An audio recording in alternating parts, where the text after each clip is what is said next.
I have drunk ayahuasca over 100 times. These are some of the things that I wish I had known before drinking so much medicine.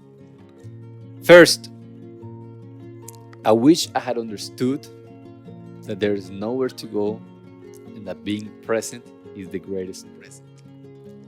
What I mean by this is that my journey to take ayahuasca came out of my own addiction, my own pain, and eventually became a quest to find God, to find meaning, to become better, to grow, until I realized that I had changed, chasing women, more money, more women, more sex, more money.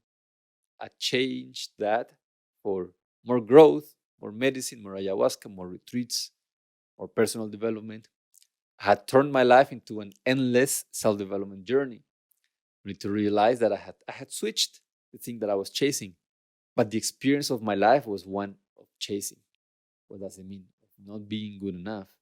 Sure, this was vastly better and different than base addictions, but it was still a sense of inadequacy, of incompleteness, which unknown that there's nowhere to get. That we are perfect as we are, and we can play and we can evolve because that is the nature and natural flow of life. But we need not anxiously chase or try to get somewhere, which is what I was doing when I was drinking 4 or 5 cups per night to just try and do the work. Till I had an experience where God told me, "What's the rush?" This takes me to number two. I wish I had known that rush comes from the mind, not from the soul, because the soul doesn't know time. Time is of the mind and the body. Time is a physical quality. The soul is eternal. The soul has never left its origin, therefore has no distance to travel to come back to it. So rush wanting for time to go faster, it's usually a result for most people of the mind, of trying to go at it from a mental fixation on who I think I need to be. I need to be better, I need to be greater, more powerful, more enlightened. Enlightenment is not something that we can chase or achieve. It's something we realize, we notice that it was always already there. And that's why it is a divine cosmic joke, realizing that, oh, it's always been here. There was nowhere to go. So no matter how fast I walked, I could not have gotten there earlier, nor I could have walked away far enough. How to walk away from something that is always here and always now. So I wish I'd known that rushing, when it comes to our spiritual journey and our growth, is something else that we need to heal. Number three, I wish I'd known that although I may meet teachers and guides, I should not put anyone on a pedestal or outsource my power and discernment. I did this mistake with multiple people that I met, multiple friends and shamans in the ayahuasca journey, whom I looked up to, and I, without their permission or them asking me for it, I put them on a pedestal because I was void of mentors, of role models. My dad was an incredible man, but spiritually he was not leading me, and I was aching for that, for a sort of teacher. So when I saw a couple of men that knew how to do some things, I right away projected that void. And I wish I had known that teachers and guides can point the way. However, there are people that have learned how to use a certain tool. In the same way, just because you hire a plumber and because he's good at using a specific tool, you wouldn't ask him for life advice or do everything that he says just because he knows how to use a wrench or a hammer. The same way, many shamans are extremely wise and it's worth listening to them, but always with discernment. I wish I had been more discerning, given my power away less. I understood that I'm always looking eye to eye. The life that I am, the life that they are, is in the same level. Now, my process of development may have many things to learn from them who may have walked further in their own journey. They may understand things that for me are new. And in those spaces, I can become open. But at the end of the day, my life is mine, my decisions are mine, and I should not place them on the shoulders of others.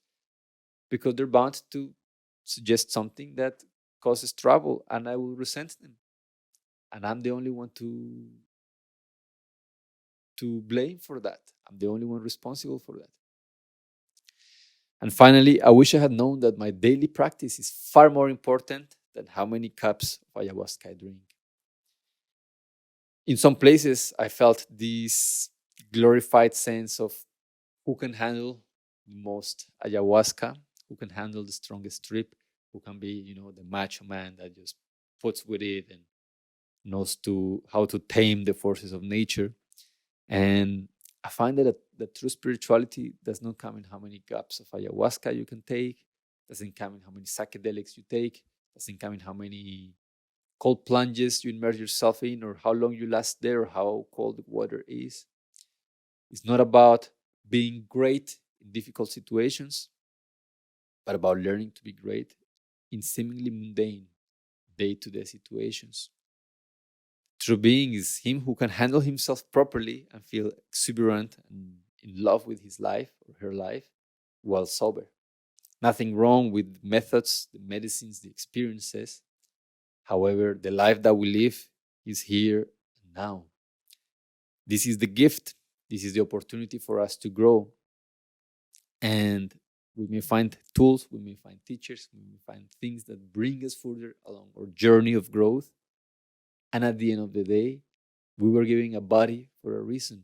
We are in this reality for a reason, which is to enjoy, to play, to connect, and to understand that our work lies in the conversations we're avoiding. In giving a hug and saying I love you to that person whom we really don't want to say it to. In drawing a boundary with those whom we're afraid to draw it. Being honest with ourselves around our own nonsense. That's where the real work lies. Not in drinking psychedelics, not in glorified retreats of silence and yoga and all kinds of things. Nothing wrong with those. They're great tools, great journeys, great spirits and medicines that can help your journey. And at the end of the day, your life is here and now. It is what you do right now, this moment, and those that are next to you, that truly matters. Thank you for watching this. These are things that I wish I'd known before drinking ayahuasca hundreds of times. Some of the lessons and deep insights that I've had. I hope they serve you in your journey of evolution. Come drink medicine with me in Colombia. If we still have spots available, you should find a link down below. Otherwise, like, subscribe, drop a comment, drop a question. I'll see you next time.